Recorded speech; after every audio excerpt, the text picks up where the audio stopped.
अरे हई कवन ही अरे मटक मटक के चलतिया। अरे इ तो उहे ही अरे जमन लहंगा लखनऊआ या झलकौआ पे बवाल करैले रहे। अब की अगरा के घघरा पहिर के आइल बिया। हाँ तो अब की गोली चली गोली।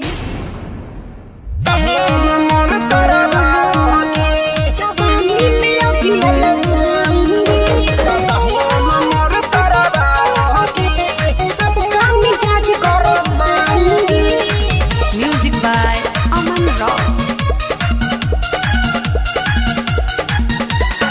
लइका जवान के होई हमर चुसनी, बुढ़वन के आँखी के होई हमर रोशनी।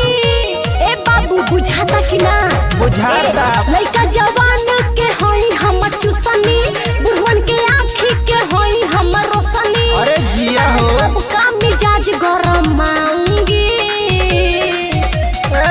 आई हो अगरा का घघरा पहिर के का कहूं में मोर तरवा होगी। अच्छा आई हो अगरा का घघरा पहिर के का कहूं में मार तरवा होगी। आई हो अगरा का घघरा पहिर के का कहूं में मार तरवा होगी। चल हट।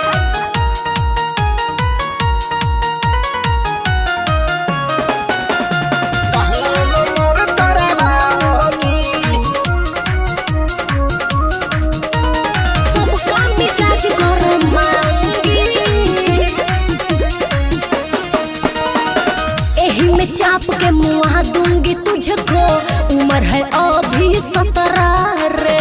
उठेगा पर्दा मचेगा गर्दा, तोहरा ला हो जाई खतरा रे। बुझलू खतरा ए रे। बाबू एही में चाप के मुँह दूंगी तुझको, क्या? उम्र है अभी 17 रे। उठेगा पर्दा मचेगा गर्दा, तोहरा ला हो जाई खतरा रे। अच्छा गड़ी नए बाबू तोहरा से झंडा, हाँ। पंडित जी यादव से भइनी न ठंडा। मैं जवानी में अगिया लगाऊंगी। अरे लगा दा। आई हो अगरा का घघरा पहिर के कहूं मोर तरवा होगी। आई हो अगरा का घघरा पहिर के कहूं में मार तरवा होगी। आई हो अगरा का घघरा पहिर के कहूं में मार तरवा होगी।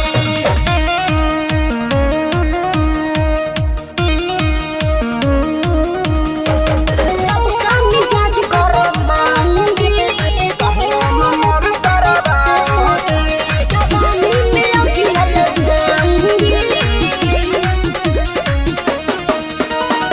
लखनऊ लहंगा पर मार करवनी, अच्छा। घगरा पर चलवाई गोली रे।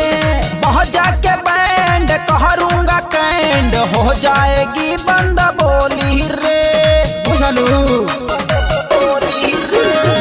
लखनऊ लहंगा पर मार करवनी, घगरा पर चलवाई गोली रे।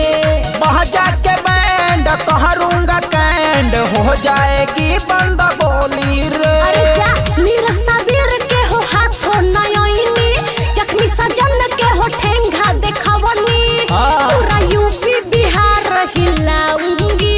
अरे हिला ना। बुझला?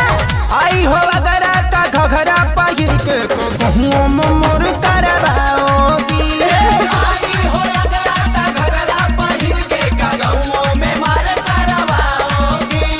आई हो अगरा का घघरा पहिर के कहूं में मार तरवा होगी। अरे मारना मर्डर होई मर्डर।